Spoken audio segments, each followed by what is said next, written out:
We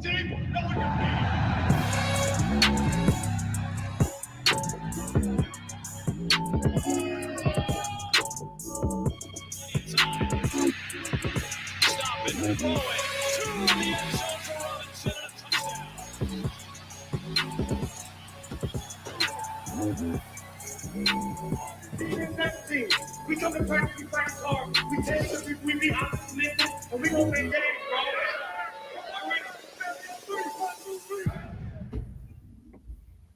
All right, welcome everybody back to another All 22 Tuesday, the Commander Film Breakdown. We had thought about looking at the Thanksgiving game, but why on earth would we do that? Turkey legs on the sideline does not make for a good film breakdown. Jumping in the barrel did not make for a good film breakdown. So we're not doing that. The rest of the season, as you well know, has to be about the development of Sam Howell. Today, Mark has brought about 15 plays that he really likes from this season from Sam Howell. That's what we'll be doing today. You're welcome. George, how are you? I'm doing very well. I'm actually more happy that we're watching Sam Howell than the Dallas Cowboys game. So thank you, Doug. I appreciate that. No problem. Mark had suggested. I said that is probably the way to go. We will give everybody a free pass on the Thanksgiving game. Keep it moving. Mark, what is the weather like in your neck of the woods today?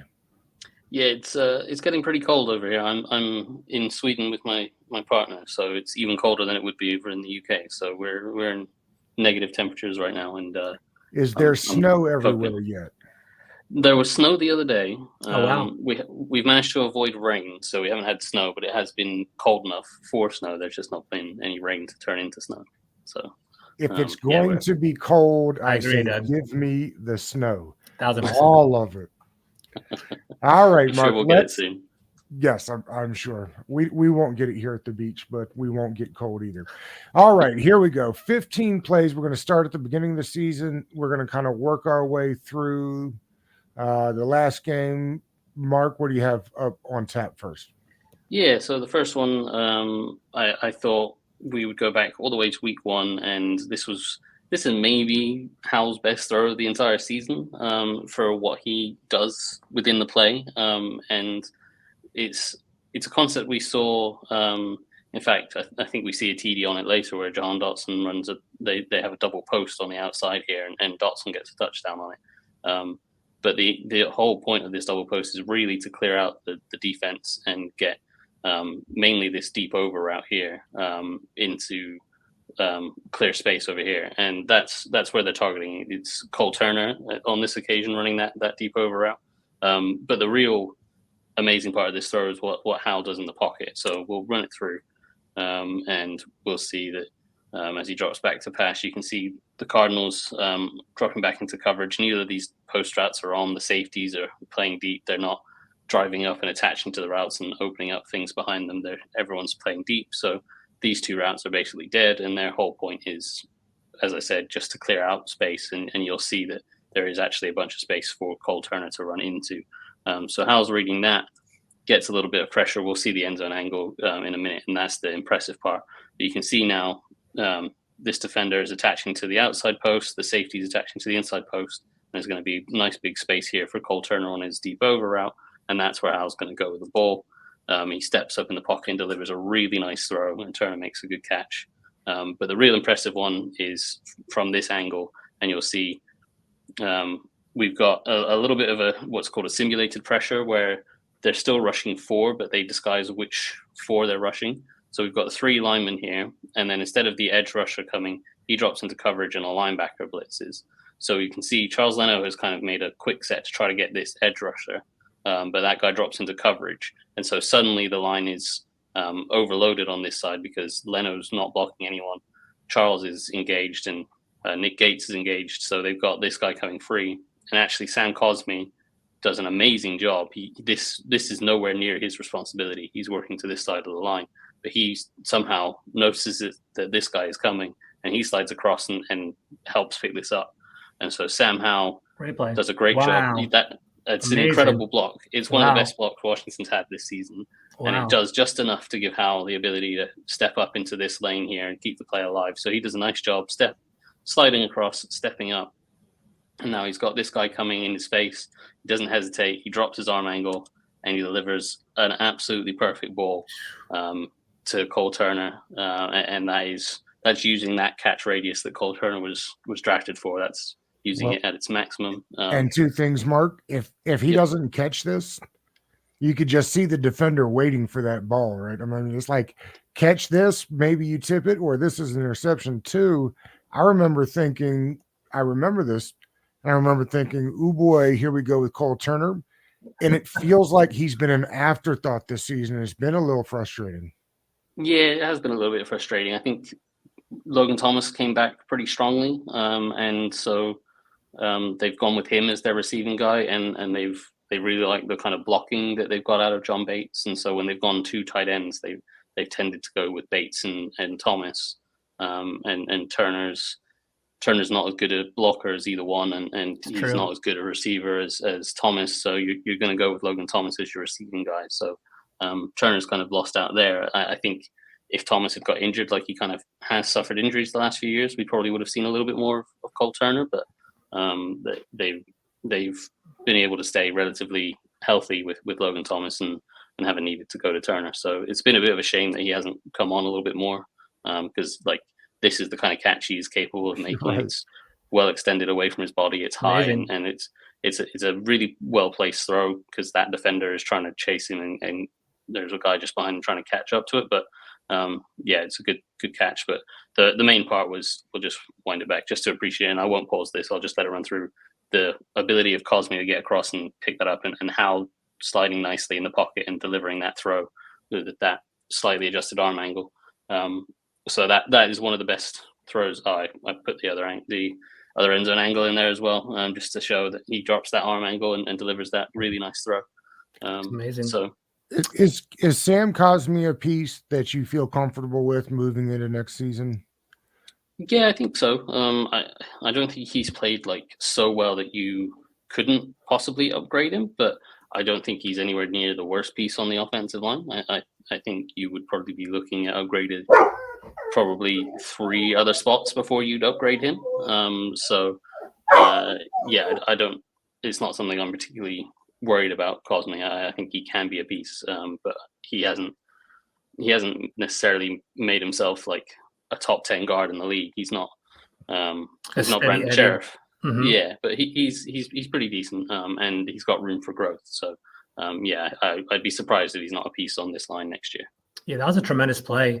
I mean, it's just funny, Doug. The first thing that gravitated towards me is, wow, I'm impressed. Cole Turner's on the field. It definitely was the first thing that I saw on the first play.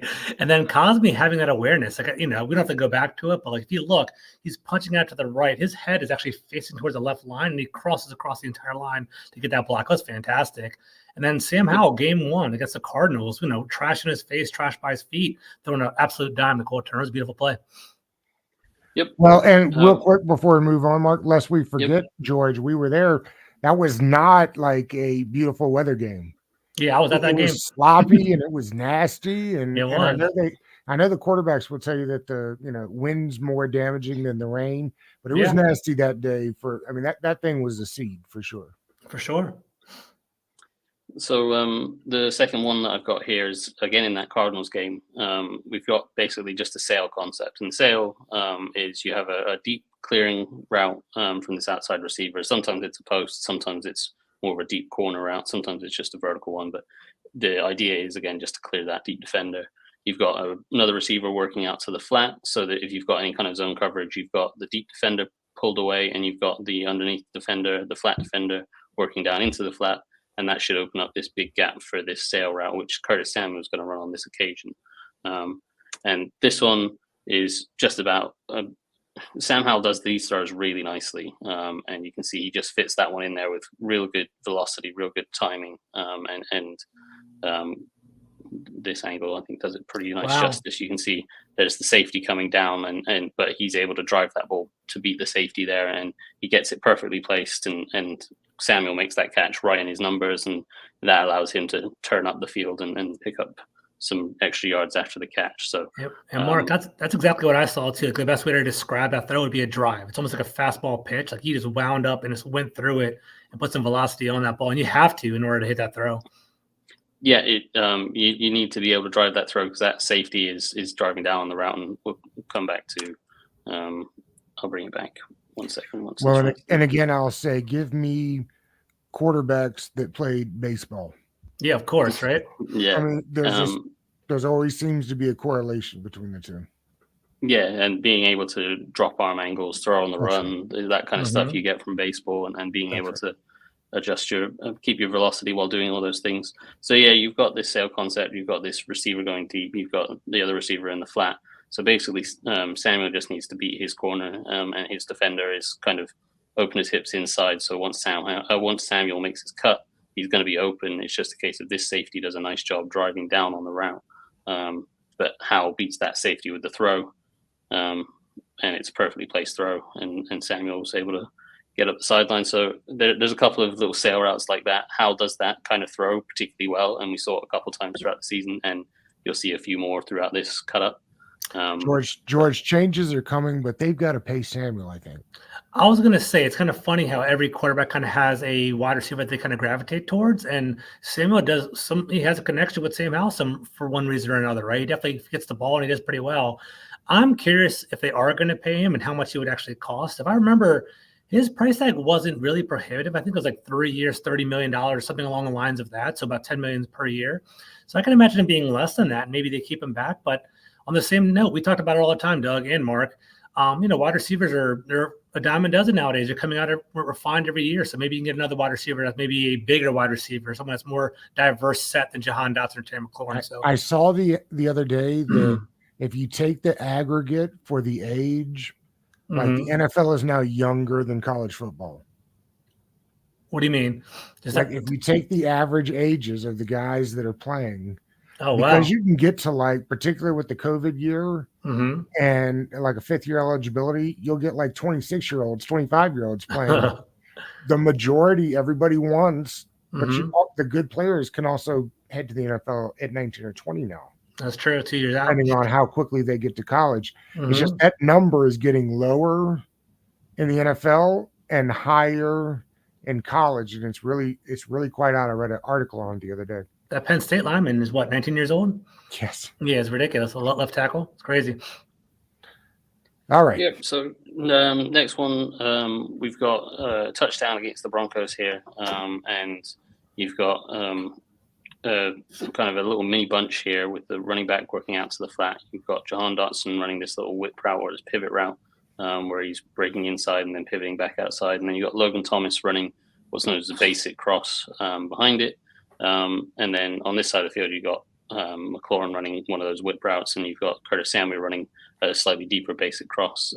But off the snap, Howell's going to look over to this side, but the throw is to Logan Thomas on this basic cross. And the real beauty of this play is on the end zone angle where you see the tight window that he throws this into. So I'll just let it run through, and you can see he snaps, he checks the safety to his left, comes back to his right, and delivers that ball into Logan Thomas. And that was the play where Thomas got that concussion with the safety hitting him in the head. That's crazy. No penalty, right? Yeah. There was a flag, but he didn't get suspended. That's right. So, you can see he throws this with really good anticipation because this linebacker is just influenced by Jahan Dotson's pivot route. Because to him, it looks like it's a shallow cross. So he's having to kind of come across and try to work to that. He's also following Howell's eyes, and Howell is looking in this area because he's got both Dotson and Thomas breaking inside. But what pocket, you see, by the way. It's decent pocket, yep. And what you see here is Howell sees Thomas, he sees this linebacker, and what he does is rather than trying to throw it into this window, he throws it into this window on the other side of the linebacker. And it had been so reasonable to try to fit it through the first window, right? Yeah, in Madden, I'm trying to put that thing in the first window and getting picked off. Yeah, if you're trying to throw with huge anticipation, yes. If you're like really anticipating, like if you're throwing it kind of now, you're beginning your throwing motion now as he's breaking, but he's going to be real close to this safety, and he doesn't know exactly how well that safety is going to react. And you don't know what this linebacker is going to do exactly. So you wait that extra tick, you begin the throwing motion, he's just tapped the ball, so you know he's about to be throwing the ball, and you can see that's when Thomas is breaking, and he adjusts the throw. So rather than throwing it in that window, he throws it nicely in this one. And Logan Thomas goes up and makes a real nice catch. Again, it's an elevated throw to make use of his tight end's catch radius, and then this safety comes in and hits Thomas with a big hit and gets the flag. But yeah, that was, I just thought it was a really nice, accurate throw down in the red zone, finding the second window. Go back 1 second, Mark. I think like that's the beauty of doing this whole film review. Like I just love watching the nuances of the route running and how they complement each other. Like having Jahan Dotson coming into the little whip route, pulling the linebacker back. That's awesome. That's beautiful, man. Just great play design right there as well. I love that. That little nook makes him hesitate a little bit. Throw the ball right to the left of him, touchdown. And that's all it is in the NFL. It's like a half a second, half a beat. It's all you need to score a touchdown. It's crazy. Exactly. Down in the red zone, there's so little margin for error on both sides of the ball. So if you get that linebacker out of position just by one step, that opens up that window and gives you a touchdown. So we'll move on to another one. I think this is the fourth one, again against the Broncos. And this one was just a really nice throw down the sideline. The Broncos are dropping into a Tampa 2. It's 3rd and long. And so they've got two safeties back deep here playing deep halves. They've got a Mike linebacker running the seam in the middle to allow those safeties to split a little bit wider. And they've got the remaining guys in underneath coverage. And what we've got here is John Bates is isolated to the right of the formation, and he runs what looks like it's just going to be a little out route to the flat. But against Tampa 2, he wants, well, the play is designed to have him turn up and run it and turn it into an out and up. But in Tampa 2 coverage, that means that this guy is going to have to try to attach to it, but see it late. And so that's going to give John Bates a little bit of room down that sideline. And this requires a real nice throw because that safety, this is the sweet spot in cover 2. You want to hit that throw in that hole shot between the safety and the corner. But it's a very hard throw to make. You really have to drive the throw. So I'll let it run here and you'll see just how nice of a throw it really is. And how wants it pretty much straight away and steps up nicely in the pocket and delivers a really nice throw that beats the safety. And I think this angle shows it best. He steps up in the pocket, a little bit of pressure in his face, jumping in his way just as he's about to deliver his throw, but he still gets the throw off. He puts it straight in that window, right between that corner and that safety. He's got a hose, right? Perfectly. Yeah, it's not bad at all. And the placement on that. One thing I've come to feel lately with Howell is that he's not hit enough of these shots down the field to give the offense some explosive plays. But the talent and the ability is certainly there. He just needs to fine tune a few things. And often we've seen a couple of throws just be off the fingertips of receivers or just be a little bit underthrown and stuff. But you can see here he has the ability to hit guys in stride. So and he does really nicely there to get it to Bates. And Bates does a real nice job to hold on to that safety coming in and making the play. So real nice throw, good velocity, perfect trajectory to hit him in stride. What I find interesting, I don't know if it's me just kind of like having a bias or like, I feel like Eric Bieniemy and the team kind of overreacted over the past couple of weeks. Just kind of like we used to take shots downfield, we used to take the long, deep bombs down the field, but I feel like we're not necessarily seeing that much anymore. Maybe because they're afraid of the pass rush. Maybe it was because we went against the Cowboys and their pass rush was pretty strong. But like seeing these deep shots seems like it's kind of a missing element of our game recently. I don't know if you guys feel the same way.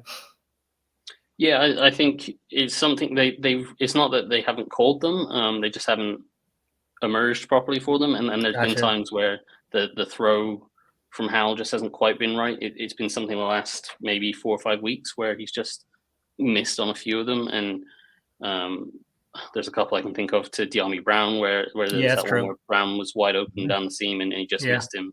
Mark, I brought this up real quick. This is something that's been going around, this issue of separation. We've talked about it a bit on the show before. I just thought since Utah asked about it, I'd ask you again. Is this something that you find to be an issue or not really? Not too much.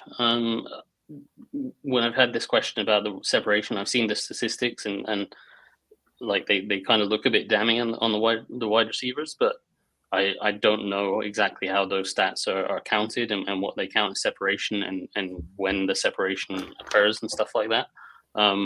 But Washington in this offense, they run quite a few what they like to call good versus all concepts, where you'll have receivers running routes where only one of them is going to be the one that gets open against a specific coverage, but you'll have an answer against lots of different coverages. So you might have a receiver running, like even in this play. Well, let's go back to that one. Okay. So let's go back to this touchdown. So we've got lots of different receivers running different routes here, and Thomas is the one that ends up coming open because of the type of coverage that they get. But if that linebacker had sunk back into that throwing window, then perhaps Jahan Dotson was the guy that was going to get the ball, right? On the whip. But because the linebacker stepped up, then that thrower behind was open. So there's a lot of those type of plays where they're using two receivers to target a single defender, and so whichever receiver that defender goes to isn't going to be open because they're going to be covered, but it's going to open up something for another receiver. So typically there is one receiver at least open on most plays that they run. It's whether Howell can find that player and like kind of read what the coverage is and identify where he needs to be going with the ball. Generally, he does a pretty good job of that. But also they're running, like as we've talked about, they're not hitting the explosive shots down the field. They're running a ton of quick game stuff. And when you're not hitting the explosive things down the field, defenses tend to cheat up a little bit more and try to stop those quick game stuff. So there's a lot less space to work with underneath. So that kind of is where I stand with it. It's more they're running things where one receiver is almost guaranteed to be open regardless of what the coverage is. But to guarantee one receiver gets open, the other guys kind of have to sacrifice themselves on the play by occupying defenders. So that's kind of where I stand with it. I could be wrong because I don't know where their stats come from and what they do with those stats. But yeah, that's kind of where I see it. And also, George, it's easy to notice that I'm sure they won't all be that way, but a lot of these plays, nice pockets for the quarterback to operate in. Absolutely, right? Kind of few and far between for the season, but yeah, looking pretty good. Thanks, Charles. Thank you, Tom. Appreciate it, guys. Yeah, we'll get to some of those where the pockets weren't so great. But yeah, this one was also against the Broncos. This was one of their few deep shot touchdowns, and it was a real nice throw, real nice play design, and also a good mental process from Sam Howell. So I thought I had to include this one. And really, the majority of the play happens on this side of the field where the ball isn't thrown. The ball is thrown to Terry McLaurin on this deep post, but the play is made by these guys over here where they run their routes, where I think it's Jahan Dotson running a kind of a post route on this side, and you've got it might even be Cole Turner running a little what's called a corner stop. And their job is basically Mark, they run a bunch of this bunch, right? Yeah, they use a lot of bunch formations, and that makes it real hard for defenders to key in on which receiver they're going to be covering because they can switch release a lot, and it can kind of mess up. Certainly, we've seen with Washington when they play man coverage against the bunch, they quite often get misaligned with who's meant to be covering who and stuff like that. So it can mess up your coverage checks and force defenses to play a certain way to react to the bunch sets and the releases of those different receivers. But this one here isn't too difficult for them to sort out because both guys release vertical. But then they do cross down the field. And the main point of these two routes here is to occupy these safeties. And particularly, they want to get this safety occupied by this route here. And then the idea is that leaves Terry McLaurin one-on-one with this corner. And this corner is expecting help from the safety inside. So he plays with outside leverage. And that gives Terry McLaurin a whole bunch of field to run into. So as we run it on, we'll see all snapped, and then you can see as we get to the top of the routes here, you've got this deep safety attached into that corner stop. You've got this safety reading that post route from the other side, so he's attaching to that, which again, as I said, leaves a bunch of open field over the top for McLaurin to run that post route, and Howell can do kind of we saw with that De'Ami Brown interception a few weeks back against the Giants, where he didn't lead De'Ami Brown across the field enough to get him away from this defender. Right. I know exactly what you're talking about. Yeah, this defender isn't necessarily out in a bad position. Like he's playing with outside leverage, but he's still on top of the route. But because there's no safety help inside, Howell can lead him further across the field and away from the coverage, and then effectively throw him open, and that's what he does here. So when he's looking to, and you'll see from the end zone angle, he's looking to this side of the field and watching these safeties attached to this route, these routes, and then he knows that he's got McLaurin over the top, so he quickly readjusts his feet and delivers that throw over the top, and it's a real nice ball and it's a real nice catch, and you'll see it better from this angle. So you can see how he's kind of IDing these two safeties, looking for them, does a nice job stepping up to avoid this rush, just casually sliding. And this kind of speaks to, like, you said that there's been a lot of nice pockets. A lot of the pocket has been managed by Howell nicely. Like we saw that first play against the Cardinals where Cosme came across and picked up that guy. It looked a lot cleaner because Cosme got across there, but B, because Howell slid across nice and calmly and then stepped up to let him run by. And that's kind of what he does here. He slides across to his left, steps up a little bit, allows his blocker to run that guy by him, and then he quickly sets his feet and works back to his right and throws that ball over the top. And that's just a fantastic catch by McLaurin over the top of two defenders. And as I said, he led him across the field where that De'Ami Brown post route probably should have been on this hash mark. He kind of threw it way out here and got intercepted. So that was a real nice throw and great catch and huge touchdown. One underrated thing about that throw too, Mark, is Sam Howell's foot was on the 40-yard line. He basically zipped a 40-yard, like a bullet right at Terry McLaurin between two safeties. That's a nice throw, and I think that's the one thing that I do like about Sam Howell. I do think he has the physical tools to do anything in the league. He just needs to be fostered and developed by offensive coordinator, I think. I like him. Yeah. There's certainly a lot to like about him, and a lot of the raw tools are there, and we've seen as the season's gone on, he's done nicely to develop those tools. There's certainly a lot to like. So moving on to the Eagles game in week 4, I think it was. This was another one of the throws where I think it was probably one of his top 5 throws of the year. We've got what I believe they call a stallion concept, where you've got 2 little hitch routes here, and then you've got Logan Thomas running this little post route, and you've got I think it might be Curtis Samuel motioning out of the backfield, and then he's going to come to the flat, and effectively he's going to give you 4 receivers to one side and try to overload their coverage, and basically Howell just drills a nice throw up the seam to Logan Thomas, and you'll see from the end zone angle when we get to it that he takes a hit while doing so, but you can see that receiver coming in motion. You've got a corner attaching inside to, I think this is Curtis Samuel on his little hinge route, and you've got Jahan Dotson out here creating a little bit of traffic for this running back out of the backfield. And what this means is Howell basically just needs to ID what this safety is doing. If this safety is playing with outside leverage, he knows he's going to be able to rip this ball on a skinny post to Logan Thomas. If that safety was playing with inside leverage, there's a chance Thomas reads it and breaks outside. But he's basically just trying to ID what this safety is doing. And this safety plays with outside leverage, so he knows pretty much at this point that once Thomas gets to him, he can break inside, and he can either break more towards the middle of the field, depending on how he sees the coverage. If this safety wasn't here, he probably would break away more from this safety. But because this safety is kind of a danger, if he breaks too far inside, he keeps it somewhat skinny. And you'll see how rips it right up the seam. It's a real nice throw. And the end zone angle is the best one, because you'll see how gets a ton of pressure in his face. Hey, Mark, I got a question for you whenever you're ready. Yeah, go for it.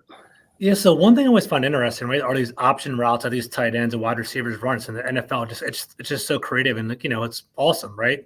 In regard to like determining when they break in or out or when to do a hitch or whatever it is it kind of like ballpark football at that point, where they kind of like just kind of reading on the fly what they're going to do? Are there certain tells that they're looking for that determines whether they go in and out? Like, what's the determination for both the quarterback and the wide receiver or tight end to determine where the route's going to go? So certain routes are just like nailed on. You have to run this way, and a lot of routes do have sort of coaching points on how the route needs to be read and adjusted depending on the coverage. And so this post route is a good example, because this safety gets quite wide here. So both Howell and Logan Thomas should see that the space is in the middle of the field. So rather than it turning into a corner route, you run that post. And again, as I say, if this safety if there was just one safety in the middle of the field, this guy wasn't here and this guy was just in the middle, then Thomas probably breaks outside, or he tries to break more across the face of the safety. But because there is this safety here, both Howell and Thomas need to recognize that there's two safeties back. This guy is playing outside leverage. This guy is a threat, so he can't go too far across the middle, but he still needs to break inside to get away from this safety. So because he does that, he keeps it skinny. You can see he very casually broke in rather than sharply broke in across the middle, and that keeps this safety out of the play. In the end, this safety is more worried about this go route outside, so he wasn't really a threat, but at the time the ball was being thrown, he was. And yeah, you can see Thomas keeps it skinny on that hash mark, and then Howell delivers that nice throw. So again, if that safety had been more inside, or if it had just been a single high safety, then both Howell and Thomas should have been able to identify that during the play and adjust the route accordingly and adjust the throw accordingly. Gotcha. So yeah, this was the angle where you've got Sadiq Charles really struggling with, I think it's Fletcher Cox at 93. No, maybe it's someone else, but someone gets real nice pressure against him here. And he gets real close to Howell. That's the rookie Jalen Carter, I think. Is it? Right. There you go. Well, he gets real close to Howell, and you can see that is a pretty tough throw to make. He can't really step into it. He gets his arm into him and takes a hit, but he still stands in there, delivers this throw while getting knocked back. And you can see it is pretty much perfect right where Logan Thomas needs that ball. So it's a tremendous throw, strike down the field, big explosive play, which again, they've been lacking a little bit of. And one more replay angle of it, just so you can really appreciate he has no room to work with there, delivers that strike, and it's a really nice throw. And Logan Thomas gets thumped again. Yeah. That's the thing you'll notice when they're going over the middle. That's the risk of going over the middle, is that there's going to be more defenders there ready to hit you, and that's why those big receiving tight ends. George, was this loss worse than the Cowboys? Which loss? This one right here. Against the Bears, This destroyed my season. I was at that game, and my wife's from Chicago, and she was gloating and laughing in my face, even though she's a Commanders fan. So it wasn't fun. I was getting texts. I had to actually, fun fact, I don't want to deter the story, but the first quarter I actually walked the concourse. I was that angry. I had to leave my seat because I was that mad. And it ruined my whole season. This is the worst game of the year. Okay, fair enough. So I think we broke down this play on one of the first shows that I did after you guys started with Nick. So I won't go too heavy into it, but essentially you've got a speed out by Dotson here, and then you've got this deep over from Terry McLaurin. You've got another deep over from, I think that's Curtis Samuel, and then you've got, I think it's Logan Thomas running this kind of deep dig route. And basically Sam Howell's going to work left to right, and you'll see how routes come into the progression nicely. So Sam Howell starts outside here to Jahan Dotson, and then as he kind of recognizes that that's not there, his eyes are going to come back across towards the middle of the field, but that's where Terry McLaurin's route comes nicely into his vision, and that's where the ball ultimately goes. But if McLaurin had been covered, then his vision would have naturally progressed to these two guys. So that's just kind of nicely shows a nice example of how plays are designed to pure progression plays are designed to nicely flow into the quarterback's vision. But yeah, this one was just such a really nice touch throw, where McLaurin has two defenders underneath him. He has plenty of space over the top. So how, rather than just driving in that fastball like we've seen a couple of times, he takes a little bit off and lofts it and hits it nicely. So I'll just let it run through, and you can see he turns down this out route because that corner's got outside leverage. So he quickly progresses back towards the middle of the field. And he sees that this guy's attaching to Curtis Samuel. He's got two underneath. He's got a linebacker underneath here, and he's got someone struggling to stay with Terry McLaurin. So he knows as long as this guy's attaching to Curtis Samuel, he's going to have tons and tons of space out here for Terry McLaurin. And McLaurin does have that space. That guy does attach. And so he's decided to throw. He's basically delivering the throw at this point. And McLaurin's got so much space here, but he's just got the only threats are underneath. So rather than trying to drive this ball in, like the kind of fastball that we've seen already, he takes it a little bit off. He shows nice touch and lofts it over the top of those guys straight into the arms of McLaurin, and he doesn't have to break stride. And you'll see it from the end zone angle. It's real nice that he lofts this throw perfectly, And again, it's just perfect into the breadbasket, and McLaurin doesn't have to break stride and is able to get up the field. So yeah, that was we got put in the other end zone angle of it, just showed off once more, drop it over the shoulder, and McLaurin never breaks stride. And if Jahan Dotson had kept his route in the flat, then I think McLaurin was probably still running to this day. So, but things happen. So what's nice about that route is it's different than all the other ones, right? So all the other passes we saw were like bullets and kind of like throwing with fastball. That was kind of a touch ball, which is different for Howell. It was good. Yep. And we got another real nice touch throw here. This is kind of similar to a kind of mesh concept that we've seen from Washington a fair bit over the last few years, especially Scott Turner's favorite third down call was mesh.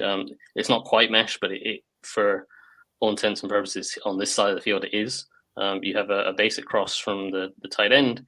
You've got, I think it's Jahan Dotson, it might be Curtis Samuel, running this little pivot route back outside. He's going to hook up with the ability to break back outside, and he takes that.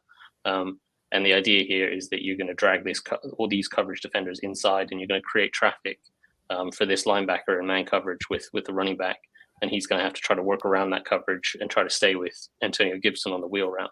And so again, just like on the last throw, we see a real nice touch throw from Howell to Gibson on the wheel route, and he just delivers that throw in a very, very tight window, and you can see he just lost it.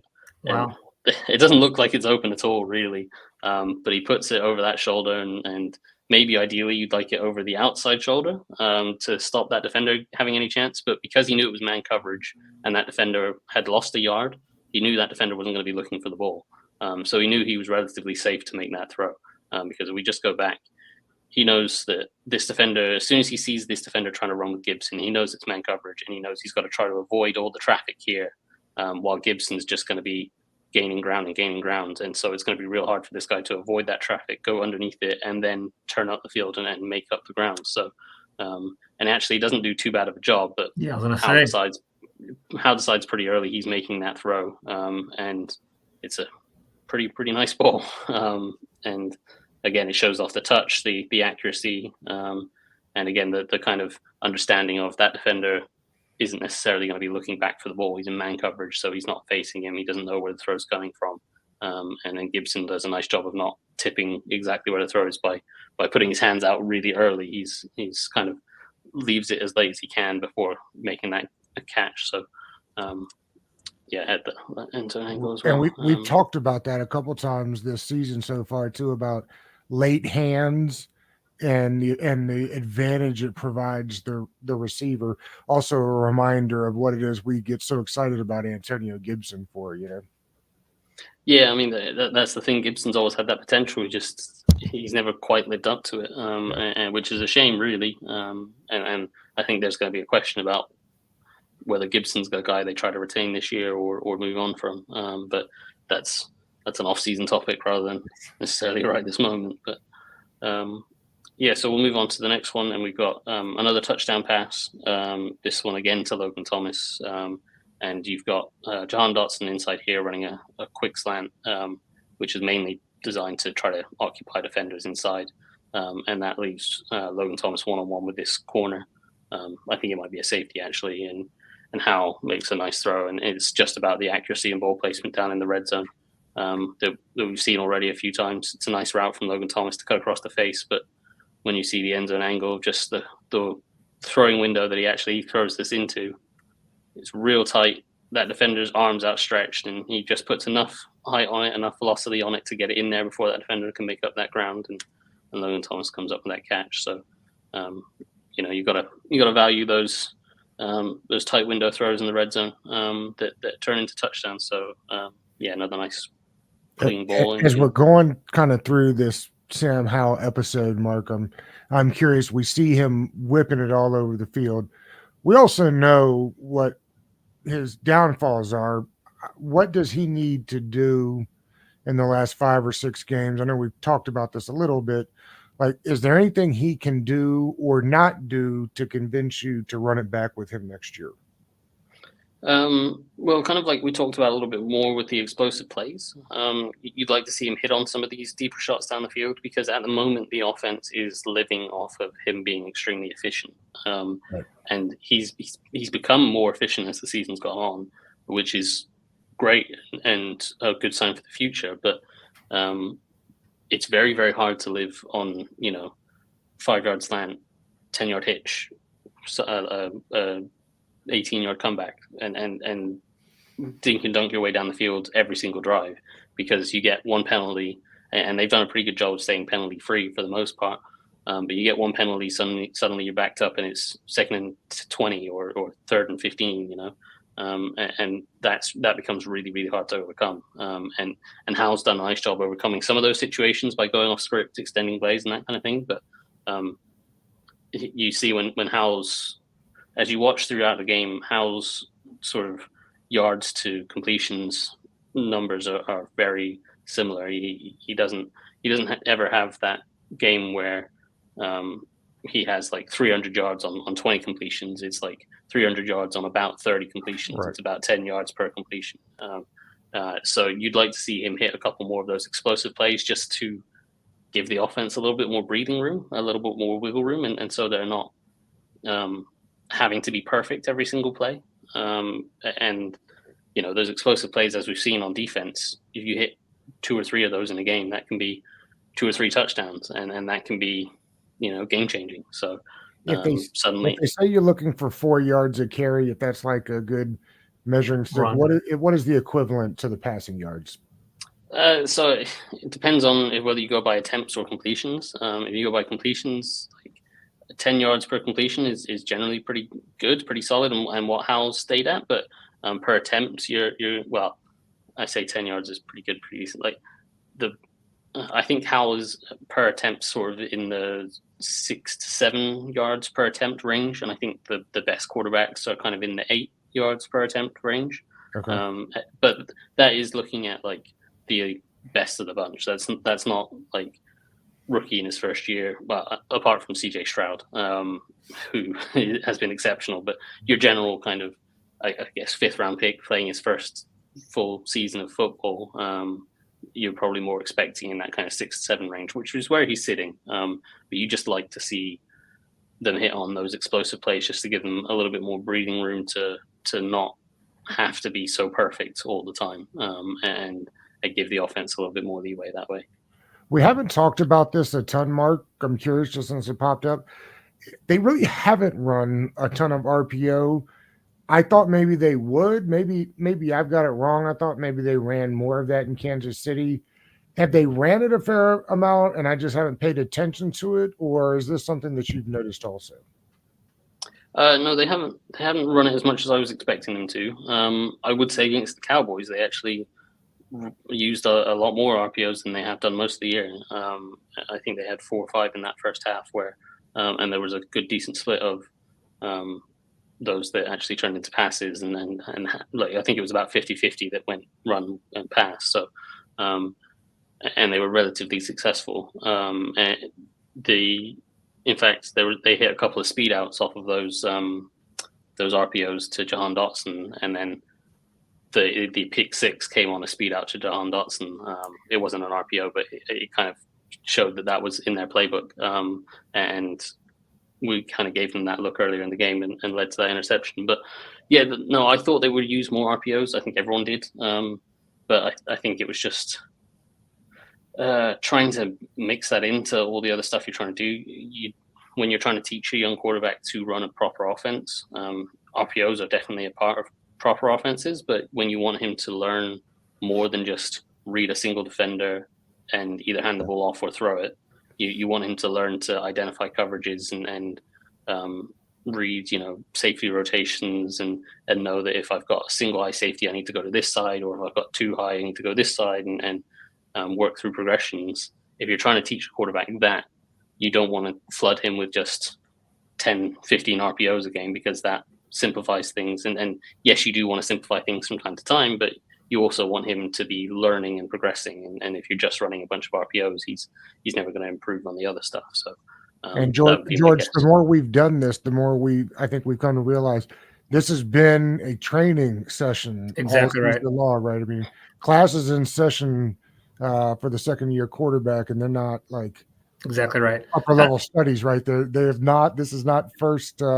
year quarterback stuff here. That's the one thing I was going to say. Like, for all the criticism that Eric Bieniemy has of being, too pass heavy or not relying on the run as much, I do like the fact that he did throw Sam Howell on the deep end, and he is learning to progress it, to read defenses, have complex passing concepts, just like things of that nature. So I do like what I'm seeing from Howell, and I do think he's an efficient quarterback. I think the lingering question for all of us will basically be, like, how good is he going to be? Like, he has proven that he belongs in the NFL. He can be a starter on many teams, but is he an elite starter? Is he going to take it to that next level? I don't want to jump the gun. And, we still have play more games to go. I think he has the ability to do so. I think there are some. I am a fan of Sam Howell. I do think he has intangibles. So we just got to see him grow and see what for our next, general manager and head coach appreciate him.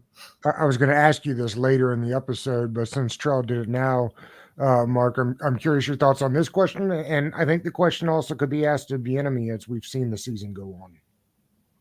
Yeah, the single improvement would be the sacks, and because obviously that was the big issue to start the year, and to a degree it still is an issue, but and it's something that he'll just need to continue to be better on. But at the start of the year, a lot of those sacks, the number was 40 or 43 or something like that in the first 7 weeks. A good chunk of those were down to Howell just not getting the ball out when he could have done, or done more to avoid the sack.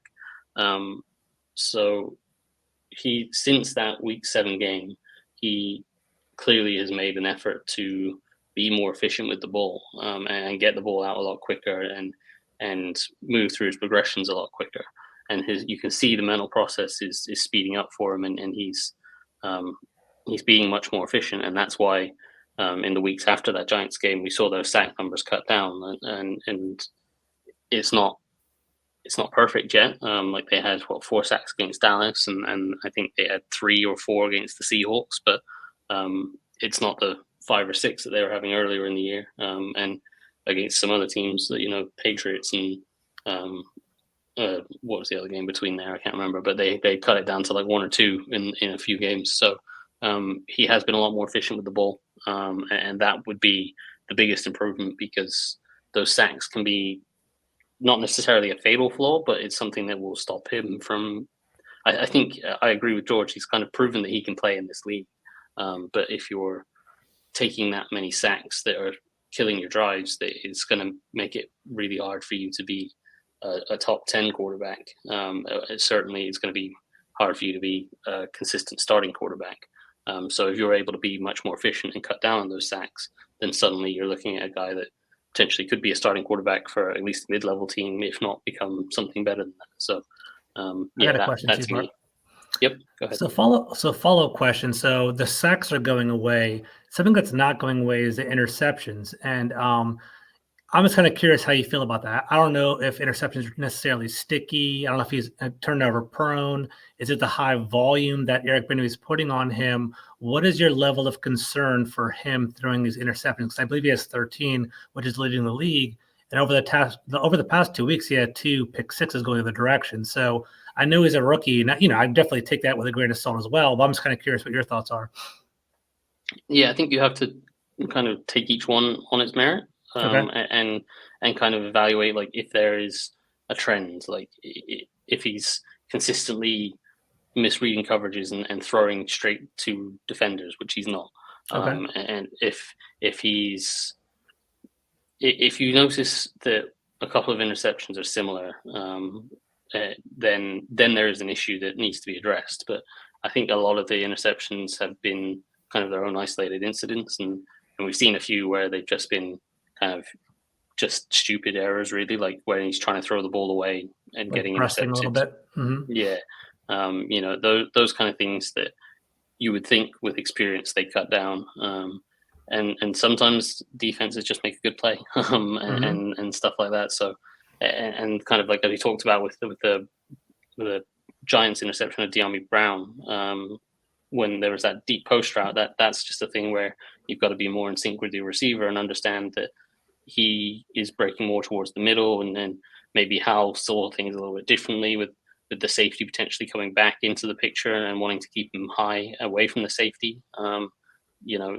That's kind of a communication thing between a receiver and a quarterback. So each interception is its own thing, its own entity, and you have to evaluate it as such.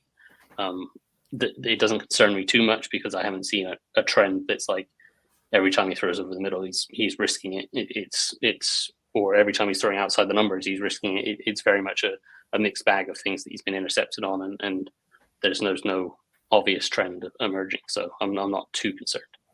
We saw the bunch earlier, Mark. It feels like this play we're getting ready to look at. We see a bunch of this like spread trips to the boundary or whatever you want to call that there. They use a bunch of this too, don't they? Yep, yeah, they do a lot of this 3 receivers to one side, isolating a tight end on the single receiver side. And that's to give a kind of a very basic man zone indicator, depending on kind of who matches up with a tight end. You get a corner, then you're probably getting zone because you're having a corner rather than one of the corner on one of the receivers. He's on a tight end. If you get a safety or a linebacker, then it's kind of a good indication that it's man. And so it gives you a good man zone indicator, and then you can kind of work off of that from the quarterback perspective. So it's definitely a look they like to use a lot. And on this specific play, this was a throw that didn't matter in the result of the game because I think Washington were behind a little bit at this point, but it was, in terms of the actual throw, it was probably his best just throw of pure throw rather than mental process or touch or anything like that. This is just the pure throw. This is the one to Crowder. Yeah, you got Jameson Crowder running this deep over. You've got the tight end here running a little hook to occupy this defender underneath. And so it's all about beating that safety. And we'll just let it run through. And Howell gets a little pressure off this side. Chris Paul gets run over and he slides across and delivers this absolute dime. The end zone angle is amazing. You can see Chris Paul gets run over here. And so Howell feels that pressure, but he doesn't panic. He just calmly slides to his left. Just takes a little hitch step up. Even with pressure in his face, he still delivers this throw. And he layers it over the top of this defender. That safety's not going to get there. Great catch, great diving catch from Crowder. It's perfect throw. You'd have thought Jameson Crowder still had a Native American chief on the side of his helmet making that catch. Yeah, he's been a pretty solid addition, I think. He's still got a little bit of something to offer. So he does. So I'll try to route through a few because I've still got half of the plays left and we're already nearly at an hour. So this one against Patriots, it's another one of these kind of deep out routes to the sideline, like we saw with Curtis Samuel earlier. It's not the same concept, but basically you've got a little drive concept here. Howell reads this safety biting down on this drive concept, which means this safety is a single deep safety, and he knows he's got one-on-one with McLaurin here. So he basically just takes the shot to McLaurin. And again, as we saw with that Samuel throw, he throws a really nice ball to the sideline. And it's just barely inbounds, but that's exactly where you want it to be. And you can see Howell gets some pressure here. The Patriots run a bit of a stunt. It doesn't quite get picked up properly. And Howell has this defender in his face, makes that throw while getting hit. And I mean, that's about as perfect as you could possibly get it. McLaurin makes the catch and gets both feet in bounds. So, hey, Mark, one thing I want to ask you, so I know you watch film much more than I do. Sam Howell seems pretty damn fearless. He had people in his face throwing the ball pretty accurately. Is this something that you see typically across the board, across the NFL from other games that you watch? Obviously our O-line isn't as strong as other teams. I'm just kind of curious what you're seeing. It's not necessarily a consistent trait. There are plenty of quarterbacks that will stand in there and deliver a throw, and there are some that will pick their moments to do that. Like if it's a key third down situation late in the game, they'll do it. But if it's 1st and 10 in the first quarter, they'll probably shy away from it and try to protect themselves a little bit more. Sam Howell definitely is a bit more fearless and willing to stand in there and deliver that throw, probably more so than many. Definitely a good trait to have. And you just hope that Washington can, if they decide to go with Howell as their guy for the future, they can upgrade that line and give him a little bit more time so he's not having to do it quite so often. But yeah, it's definitely a nice trait to have. Yep. So this is another play that I'm sure we've broken down on this show, so I won't go too much into it. But this was all about the process as well as the throw. You can see how kind of signal he thinks they're getting cover zero from the Patriots. It's kind of cover zero, but the nose tackle bails out into. Typically, when you go cover zero, a team tries to throw a quick ball over the middle to get throw over the blitz. So they have this nose tackle kind of bail out into that window to try to disrupt it. But because Howell knows it's coming, he actually decides to take this double post, and it's Jahan Dotson on the inside post that he goes to. So yeah, he signals to Logan Thomas to come in, pick up this edge rusher. He keeps the back in, and then he knows that he's got enough time to stand in the pocket and deliver the throw down the field. So yeah, you can see he's motioning to guys, he's making signals, changing the protection, letting guys know where he wants the ball. He recognizes that he's got a safety on Jahan Dotson. McLaurin, that double post as I talked about before, because we know that these guys kind of both end up in the same area. But he's just throwing this away from the safety, putting the ball out there for Dotson to run onto, and McLaurin is just fast enough to kind of catch up to it as well, which does bring the corner into play. But I think McLaurin just didn't realize that throw was for Dotson. I think he was just thinking, this throw is for me, so I've got to go get it. And he nearly did. But it was just real nice mental process, understanding the blitz, getting it picked up, and then delivering a real nice throw right in the bucket for Dotson, perfectly in stride. And I'm glad you picked this one, Mark, because a lot of these that we've watched so far have been about the traits and the tools. This is a nice one to see, because if he's going to be what we want him to be, it's going to be more about the processing than the gifts God gave him, right? Yeah, well, the mental processing is what will make you consistent in the NFL. If you're able to process things mentally quickly on a consistent basis, you're going to be able to work through progressions and find the right guy more often than not. When you're relying on your physical traits to drive the ball, or if you're scrambling around all the time, like that will create explosive plays, but it will also create a lot of negatives. Whereas if you have the mental process as well as the ability to go off script and do those other things, you've got a real nice combination. So I think that the combination of those two things is what makes Howell such a promising and intriguing prospect for whoever the next GM and head coach is going to be. So we'll move on to this next one. Again, it's another one we've broken down on the show. It's the touchdown to De'Ami Brown against the Seahawks. And it's third down, so they're just trying to get three different curl routes past the chains, and so that Howell can work 1 to 2 to 3. But what happens is, as we'll run it through, De'Ami Brown at the top here is kind of the final read. He's working more towards these inside guys. But as Howell looks back, these two routes are kind of dead. They're both well covered. So Howell works back to this backside route for De'Ami Brown. But as he does that, he can see this underneath defender following his eyes and working outside to get into that throwing lane.